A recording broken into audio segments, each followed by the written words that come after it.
உதித்த மொழி, அழியாவரம் பெற்ற மொழி, அமிழ்தினும் மேலான மொழி, செம்மொழி எனும் மகுடம் சூடிய நமது அன்னை தமிழை வணங்குகிறேன். அகில்வர்மன் என்னும் நான் சாலை பாதுகாப்பில் மாணவர்களின் பங்கு என்ற தலைப்பில் உங்கள் முன் பேச வந்துள்ளேன். இன்று நம்மை போன்ற மாணவர்கள் குஞ்சிலேயே பல்காசைப்பட்டு 18 வயது முடிவதற்குள் வாகனம் ஓட்டி நம் ஆயிலை முடித்துக் கொள்வது வாடிக்கையாகி வருகிறது. இவர்களால் பிற வாகன ஓட்டிகளும் விபத்திற்கு உள்ளாகி இன்னல் அடைகின்றனர். 18 வயது பூர்த்தி அடையாமல் வாகனம் ஓட்ட நாம் ஆசைப்படக்கூடாது, பெற்றோரும் அனுமதிக்க கூடாது. விலை மதிப்பற்றது நம் உயிர், அதை விபத்தில் விடுவது உயர்.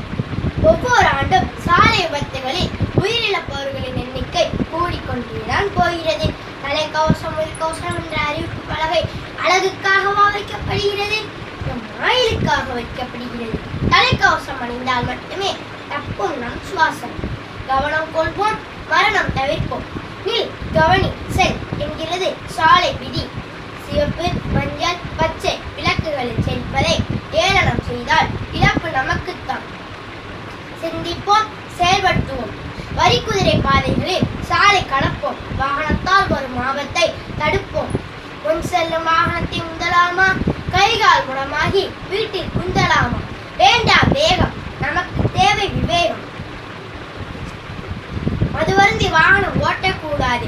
மதுவருந்தி வாகனம் ஓட்டுவோரால் பிற வாகன ஓட்டிகளும் விபத்தில் சிக்குகிறார்கள். அது உடலுக்கும் கேடு, மற்றவர்கள் உயிருக்கும் கேடு. வாழ்க்கை வாழ்வதற்கு மதுவருந்தி வாகனம் ஓட்டி சாலையில் விழுந்து சாவதற்கல்ல. ஆடம்பரத்தில் திளைக்க வேண்டி பெற்றோரை சுரண்டி வாங்குகிறாய் நீ வண்டி. சாலை விதியை மீறி சாகசம் செய்ய எண்ணி செல்கிறாய் நீயே யமனை தேடி. மனிதன் மாறிவிட்டான், மதுவில் ஊறிவிட்டான், சாலை விதிகளை மீறிவிட்டான். இப்போதெல்லாம் யமன் ஏர்மையில் வருவதில்லை, இருசக்கர வாகனத்தில் வருவதாக ஒரு வதந்தி. படியில் பயணம், நொடியில் மரணம், இது போக்குவரத்து மொழி. ஆயினும் இது பொய்யா மொழி. படியில் பயணம் செய்து காட்டாதே கெத்து, கண்ணிமைக்கும் நேரத்தில் போவானி செத்து. போக்குவரத்துக்கு இடையிலாக பேனர்கள் வைக்கக்கூடாது, அது ஓட்டுநரின் கவனத்தை ஈர்க்கக்கூடாது. வீழிப்பை சாகாடும் அச்சீரும் அப்பண்டம் சால மிகுத்து பெயின் என்கிறார் திருவள்ளுவர். மயிலிறகாயினும் அதிக பாரமேற்றினால் வண்டியின் அச்சாணி முறிந்துவிடும் என்பது திருவள்ளுவரின் வாக்கு. அதுபோல வாகனத்தில் அதிகளவில் ஆட்களையும் பொருட்களையும் ஏற்றினால் அது ஆபத்தை விளைவிக்கும். சாலை ஓரங்களை ஆக்கிரமித்து போடப்படும் கடைகளால் பாதசாரிகள் பாதிக்கப்படுவது தொடர்கதையாகிவிட்டது. அரசு எத்தனை சட்டம் போட்டாலும் மீறுவது நாம் பழக்கமாகிவிட்டது. எனவே மாணவர்கள் நாம் சாலை விதிகளை கடைபிடித்து விபத்தில்லா பெருவாழ்வு வாழ உறுதி கொள்வோம். போக்குவரத்து காவலர்களுக்கு ஒத்துழைப்பு கொடுப்போம், இன்னுயிர் காப்போம்.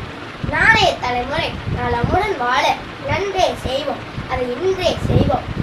சாலையில செய்யாத சாகசம் சட்டுன்னு உயிர் போகும் எமனோசம். தம்பினி சாலையில செய்யாத சாகசம் சட்டுன்னு உயிர் போகும் எமனோசம்.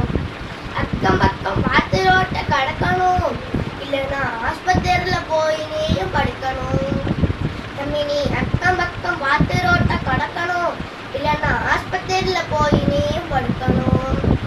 குடும்பத்தை நீ நினைச்சு பார்க்கணும், சாலை போக்குவரத்தை கட்டாயம் மதிக்கணும். குடும்பத்தை நீ நினைச்சு பார்க்கணும், சாலை போக்குவரத்தை கட்டாயம் மதிக்கணும். டங்குடக்கா டங்குடக்கா டங்கு, நங்கு வார வந்துச்சுன்னா சங்கு. டங்குடக்கா டங்குடக்கா